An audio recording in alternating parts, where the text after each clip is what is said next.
열애를 보다. 모든 상이 다 허망한 것이다. 이것은 내가 공하고 법이 공하고 아와 법이 함께 공한 것도 또한 공함이라. 제5 열이 실견 분 수보리 어의운하 가이신상 견열애부 불야세존 불가이신상 득견열애 하이고 열애 소설신상 즉비신상 불고수보리 범소유상 계시허망 약견재상비상 즉견열애. 수보리여, 그대는 어떻게 생각하느냐? 몸 형상으로 열애를 볼 수 있겠느냐? 없습니다. 세존이시여, 몸 형상으로 열애를 볼 수 없습니다. 왜냐하면 열애께서 말씀하신 몸 형상은 몸 형상이 아니기 때문입니다. 부처님께서 수보리에게 말씀하셨습니다. 무릇 상이 있는 바는 다 허망하니 만일 모든 상이 아님을 본다면 열애를 보리라. 내가 보고 있는 이 몸이 정말 부처더냐? 내 것이라는 상에서 벗어나지 못한 보시는 내가 그대에게 내 것을 주었다는 마음으로 남습니다. 거기에서 보상 심리가 싹트고 그 싹이 자라 원망과 배신감의 열매를 맺습니다. 하지만 실상으로 본다면 본래 내 것이 없으므로 우리는 아무런 기대 없이 무주상 보시를 할 수 있습니다. 부처님은 상에 집착하지 않고 행한 보시했다는 생각 없이 행한 보시의 복덕은 한량이 없다고 하셨습니다. 그런데 가르침을 되새기던 수보리는 의아한 생각이 들었습니다. 보시를 해도 내 것이 아니고 보시를 받아도 남의 것을 받는 게 아니라면 복을 짓는 일이란 없는 게 아닌가? 아무런 보시도 행한 바 없고 어떠한 과보도 받을 바가 없다면 대체 무슨 인연으로 부처님은 저 거룩한 몸을 받으셨단 말인가? 부처님은 과거생으로부터 무량한 공덕을 지으셨는데 이제 복이라 부를 게 없다 하시니 과거생에 부처님이 지으신 공덕은 복덕이 아닌가? 부처님은 수보리의 이런 마음을 헤아리고 다시 묻습니다. 그대는 육신으로서 부처를 보았다 할 수 있겠느냐? 그대가 보고 있는 이 몸이 정말 부처이더냐?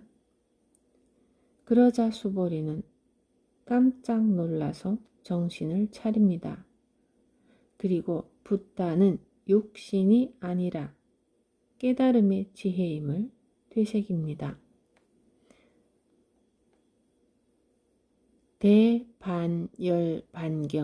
대반열반경을 보면 부처님은 열반에 드시는 순간까지 이 점을 강조하십니다. 아난다는 부처님이 열반에 드시려 할 때 슬픔에 젖어 묻습니다. 부처님께서 열반에 드시면 이제 저희는 누구를 의지해 살아야 합니까? 그러자 부처님이 말씀하십니다. 아난다여, 울지 마시오. 열애는 육신이 아니라 깨달음의 지혜입니다. 육신은 그대 곁을 떠나지만 깨달음의 지혜는 영원히 곁에 남아있을 것입니다. 깨달음을 얻어 마음의 문이 열릴 때 우리는 부처님과 함께 있습니다. 하지만 설령 살아있는 부처님의 몸과 함께 있다 할지라도 내 스스로 깨닫지 못한다면 그것은 진실로 부처와 함께 있는 것이 아닙니다. 수보리여, 그대는 어떻게 생각하느냐? 몸 형상으로 열애를 볼 수 있겠느냐? 없습니다. 세존이시여, 몸 형상으로 열애를 볼 수 없습니다. 왜냐하면 열애께서 말씀하신 몸 형상은 몸 형상이 아니기 때문입니다. 부처님께서 수보리에게 말씀하셨습니다. 무릇 상이 있는 바는 다 허망하니 만일 모든 상이 아님을 본다면 열애를 보리라. 범소유상 개시허망 약견 재상 비상 즉견 열애는 모든 상에는 고정된 실체가 없으므로 상에 대한 집착을 버릴 때 비로소 세상의 참모습을 보고 자유로운 삶을 살아갈 수 있다는 가르침입니다. 개시허망 상이 있는 것은 다 허망하다의 허망은 인생이 허무하다고 말할 때의 허무와는 다른 뜻입니다. 허무는 허전하고 쓸쓸한 마음을 말하는 반면 허망은 인간의 감정이 아닌 상이 물거품과 같아 거짓되고 망령된 것이라는 뜻입니다. 허망하다는 것은 영원한 것도 아니고 고유한 실체가 있는 것도 아니라는 뜻입니다. 상이 있는 모든 것은 헛개비 같고 꿈과 같고 아지랑이 같습니다. 금강경에는 상이란 단어가 많이 나옵니다. 제3부에서는 아상, 인상, 중생상, 수자상에 대한 언급이 있었고 제4부에서는 무주상 보시에 대한 가르침이 있었습니다.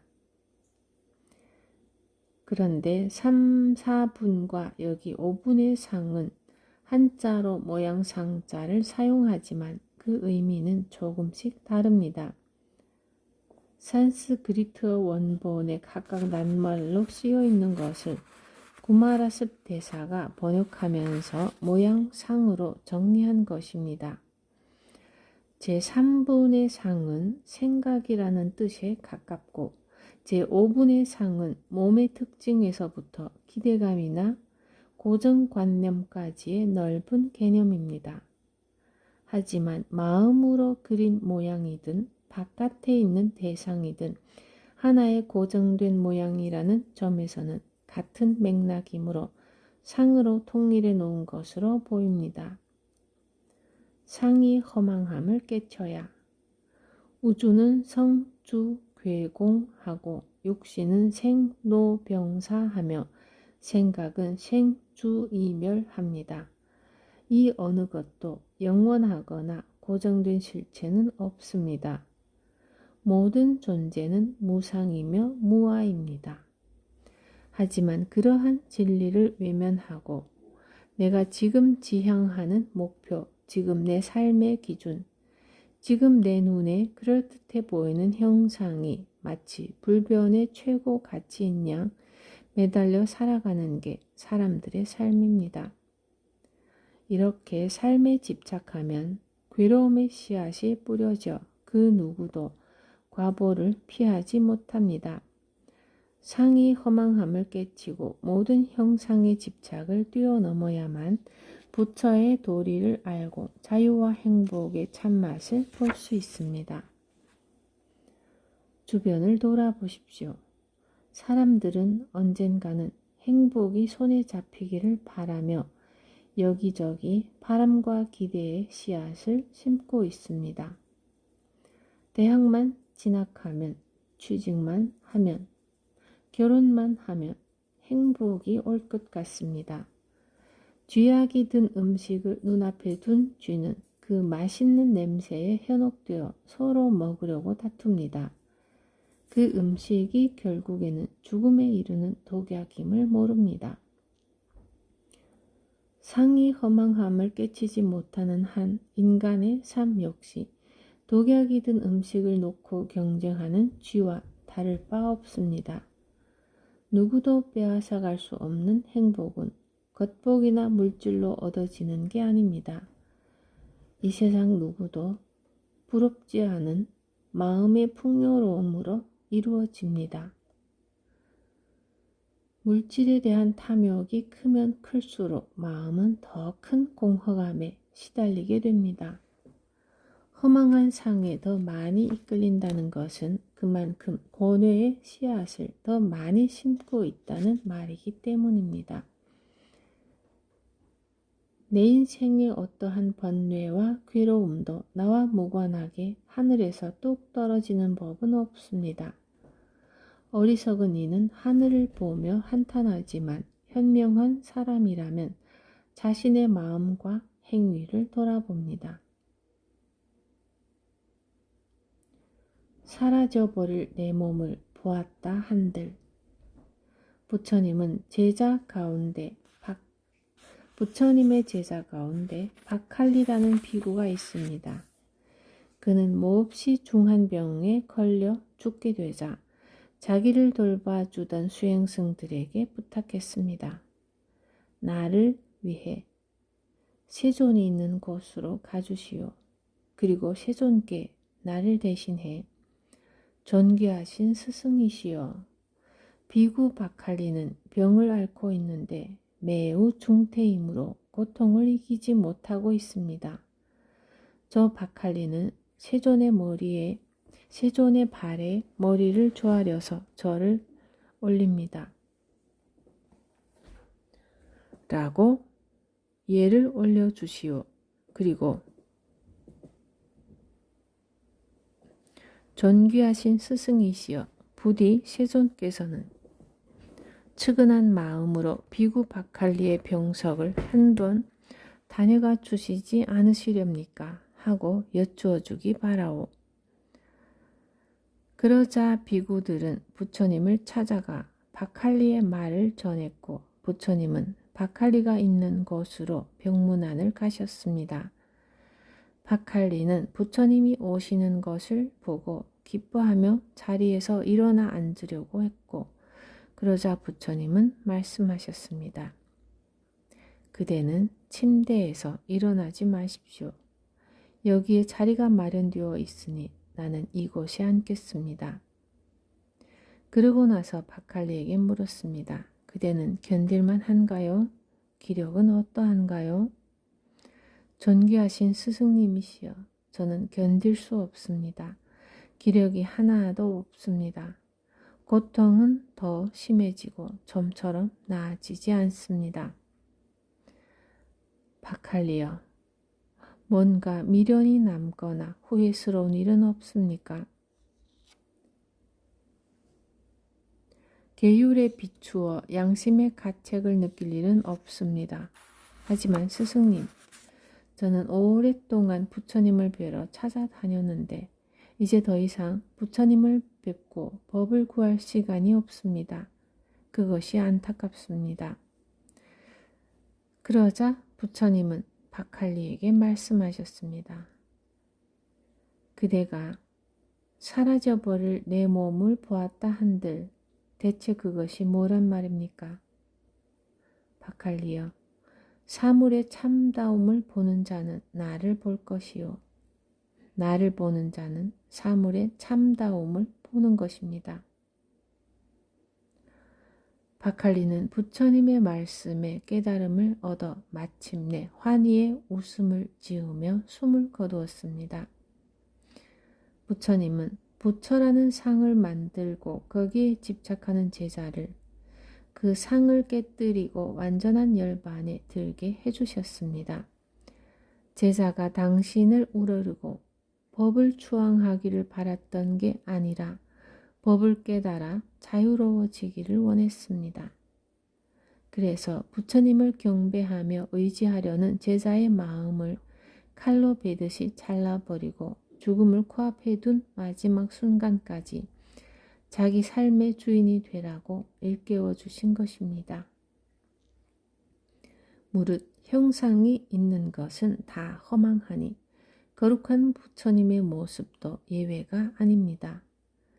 모든 것이 공한 이치에 늘 깨어 있어야 합니다. 남편이 나쁜 사람이라고 원망하며 지냈다면 나쁘다고 할 만한 실체가 없는 줄 깨쳐야 하고, 공부 안 하는 아이가 문제라고 걱정해 왔다면 문제라는 게 본래 없음을 알아야 합니다. 좋고 나쁨을 구분하는 기준, 문제라고 판단하는 기준은 다 내 생각일 뿐입니다. 그 사실을 깨달으면 괴로움은 순식간에 사라집니다. 본래 나쁜 것도 없고 본래 좋은 것도 없는 줄을 알면 좋고 나쁘다는 상으로 생긴 온갖 시비와 갈등이 사라집니다. 그러면 내 인생이 행복해집니다. 흔히 전생에 복을 많이 지으면 부자가 되고 죄를 많이 지으면 가난을 면치 못한다고 말합니다. 얼핏 들으면 타당한 인과관계처럼 보이지만 실은 이것은 사람들이 물질적인 부를 지향하는 삶을 살기 때문에 생긴 말입니다. 부와 가난은 다만 하나의 상태일 뿐입니다.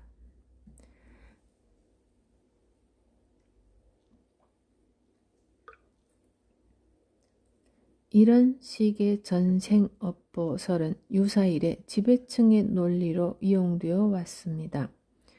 왕이 절대 권력을 가지려면 왕은 백성과 다른 특별한 존재라는 것, 지배자가 될 만한 비범함을 타고났다는 것을 널리 알리고 합리화해야 했습니다.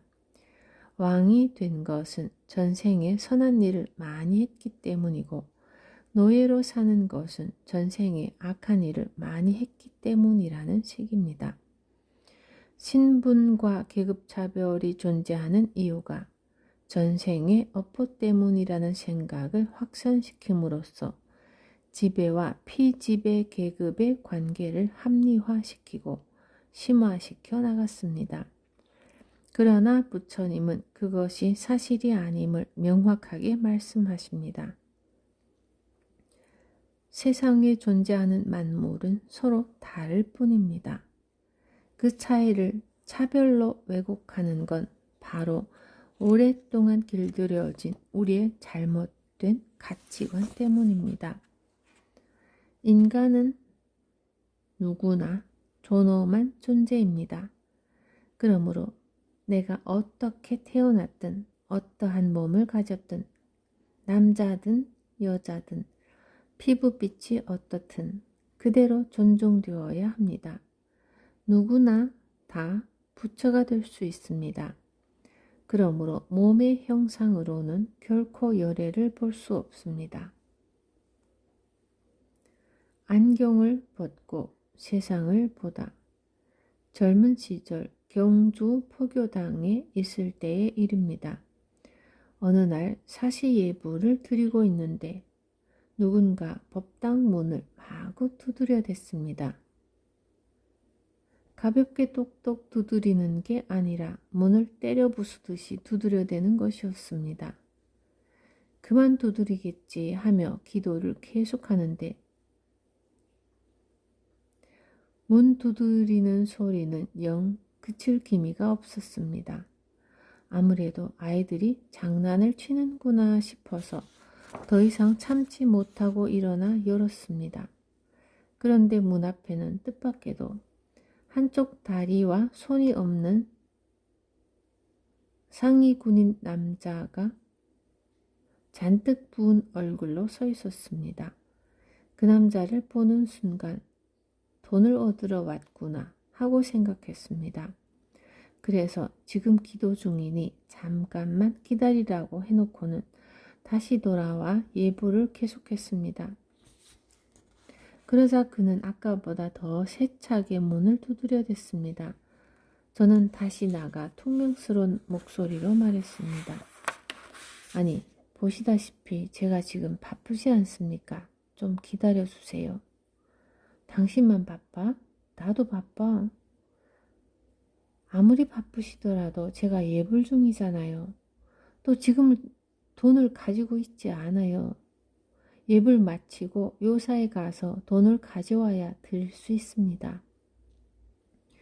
그러자 그 남자가 버럭 소리를 질렀습니다. 내가 언제 돈 얻으러 왔다 그랬어?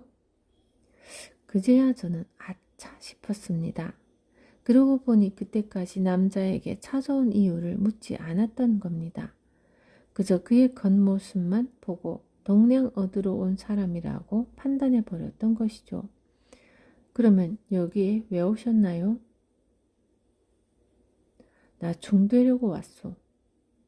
여기는 포교당이라 안 됩니다. 다른 절에 가서 알아보세요. 내가 몇 군데 가봤는데 가는 데마다 다 딴 데로 가라고 합디다. 몸이 불편한 사람이니 가는 곳마다 핑계를 대며 다른 절에 가보라고 한 게 분명했습니다. 저 또한 어린 학생들만 가르치는 포교당이라는 핑계를 대고 다른 절에 가보라고 했기에 속으로 뜨끔했습니다. 왜 중이 되려고 합니까? 내가 지금 마음이 답답해서 그래요. 그는 돈을 벌기 위해 월남전에 자원했다가 부상을 입고 귀국을 한 상위 군인이었습니다.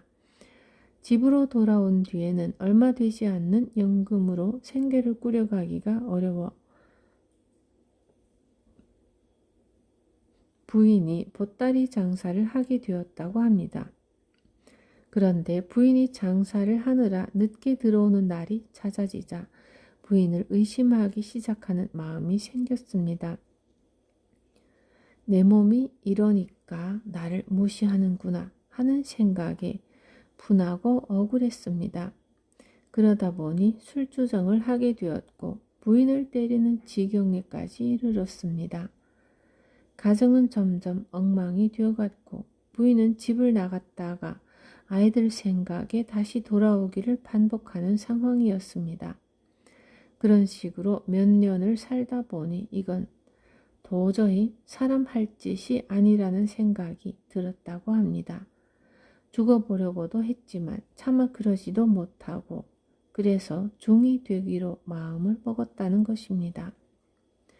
그런데 이야기를 다 듣다 보니 그 남자가 어떻게 이 조그만 포교당을 알고 찾아왔는지 궁금해졌습니다. 여기는 어떻게 알고 찾아오셨어요? 누가 소개해 주던데요. 그러면서 그는 호주머니에서 구겨진 종이 한 장을 꺼냈습니다. 받아서 펼쳐보니 제가 시내에 뿌린 포교당 전단지였습니다. 그걸 보는 순간 저는 망치로 뒤통수를 얻어맞은 듯 멍해졌습니다. 그 전단지에는 이렇게 쓰여 있었습니다. 마음이 불안하고 답답한 자여, 여기 부처님께서 마련한 좋은 안식처가 있으니 이리로 오십시오. 그는 내가 뿌린 초청장을 받고는 포교당을 찾아온 것입니다. 그런데 나는 그를 본 순간부터 어떻게 하면 이 사람을 빨리 내보낼까? 그 한 가지 생각밖에 없었던 것입니다. 그동안 저는 제가 굉장히 양심적인 사람이라고 생각했습니다. 그런데 알고 봤더니 정말 괴롭다 하는 당사자가 오니까 시종일관 쫓아내기에 급급했습니다. 오히려 인생이 괴로운 줄도 모르는 어린이, 중고등학생, 대학생, 청년들은 불러 모아서 저 없으면 마치 큰일이라도 날 것처럼 인생이 고다, 고의 원인이 뭐냐 하면서 교리를 가르치고 있었던 것입니다. 그리고 내가 부처님의 가르침대로 산다고 스스로를 자랑스러워했죠. 그랬기 때문에 부처님 법에 어긋난 행동을 한다고 남을 비난하고 비판하고 잘못된 한국 불교를 개혁한다고 데모도 했습니다. 그런데 지금 내 모습은 내가 비판해왔던 다른 누구보다도 더한 모순을 갖고 있었습니다. 나 혼자 청정한 척하고 나 혼자 정법을 하는 양 지금껏 살았는데 알고 봤더니 내 스스로가 모순 투성이었던 것이죠. 불법은 산에 있는 것도 아니고 책 속에 있는 것도 아니고 삶 속에 있다고 생활 불교를 주장해 놓고는 괴롭다고 온 사람을 쫓아내기 위해 불법이 산 속에 있다는 듯이 말하고 있었던 것입니다. 저기 산에 있는 절에 가서 출가하라고, 여기는 젊은이를 포교하는 곳이라 안 된다고 말입니다. 그런 내 모습을 본 순간 말할 수 없는 충격에 정신이 멍해지고 넋이 나가버렸습니다. 그 뒤 무슨 정신으로 어떻게 포교당을 나왔는지도 모릅니다. 발길 닿는 대로 가다 보니 경주 남산 칠부람에 와 있었습니다. 칠부람은 고등학교 시절의 스승이신 불심도문 큰 스님을 따라 들어가 참선하고 정진하던 곳입니다. 지난 10년 동안 저작거리에서 쓸데없는 짓을 했다는 후회가 들었습니다. 이제 깨달음이 있기 전까지는 절대로 이곳에서 나가지 않겠다고 마음먹었습니다. 눈물이 한없이 흘렀습니다. 그렇게 칠부람 부처님 앞에 엎드려 사흘 밤낮을 눈물 흘리며 지낸 뒤에야 비로소 차츰 정신이 들기 시작했습니다. 정신을 차리고 나니 지난 10년의 세월이 바로 보이기 시작했습니다. 나는 정법을 행하는 자다 라는 교만을 가지고 내 식대로 표교한 시간이었구나. 내가 정말 별 볼 일 없는 인간이구나. 모순 속에 살았구나 하는 것을 자각하게 되었습니다. 비록 위선적인 마음이었다 해도 포교 전단지를 만들어 뿌렸기에 그 남자를 만나게 되었고, 그 남자를 만나고 나서야 내가 가진 모순을 발견할 수 있었습니다. 그러지 않았다면 나는 내가 모순 덩어리라는 사실도 모르고 죽었을지 모릅니다. 그러니 지난 10년은 어떻게 보면 허송세월이었지만 또 어떻게 보면 내가 얼마나 어리석고 무지몽매한지를 깨달을 수 있게 해준 10년이었습니다. 오늘 비로소 그러한 나를 알아차렸다는 것이죠. 그 뒤 다시 포교당으로 돌아와 활동을 시작했습니다. 다른 사람이 볼 때에는 그 전과 후 내 모습에는 아무런 변화가 없어 보였겠지만 나에게는 그 전과는 완전히 다른 시간이 되었습니다. 우리는 누구나 다 자기 나름대로의 안경을 쓰고 세상을 봅니다. 아니, 나는 안경을 쓰고 있지 않아. 지금 내가 보고 있는 게 객관적 실제의 모습이야 라고 말합니다. 지금 꿈을 꾸고 있는 사람도 꿈속에서 보이는 세계가 현실이라고 장담합니다. 꿈에서 깨어나야만 그때까지 꿈속에서 헤맸다는 걸 알게 되듯이 안경을 벗어야만 그때까지 안경을 끼고 살았음을 알게 됩니다. 상에 집착했을 때 내가 지금 상에 집착하고 있구나 하고 알아차리는 것이 바로 상이 상 아닌 줄을 아는 것입니다. 모든 상이 상 아님을 알고 상이 있는 모든 것이 허망함을 알면 그때 비로소 세계의 참모습이 드러납니다. 지금 사로잡힌 생각에서 벗어나 내가 정말 내 식대로 사람을 보고 내 식대로 세상을 봤구나 하고 알게 되면 참회와 기쁨의 눈물을 함께 흘리게 됩니다. 그렇게 진실을 깨친 눈으로 인생을 보면 온갖 괴로움이 사라집니다. 행복한 사람, 자유로운 사람으로 다시 태어나 세상에 도움이 되는 보살의 삶을 살게 됩니다.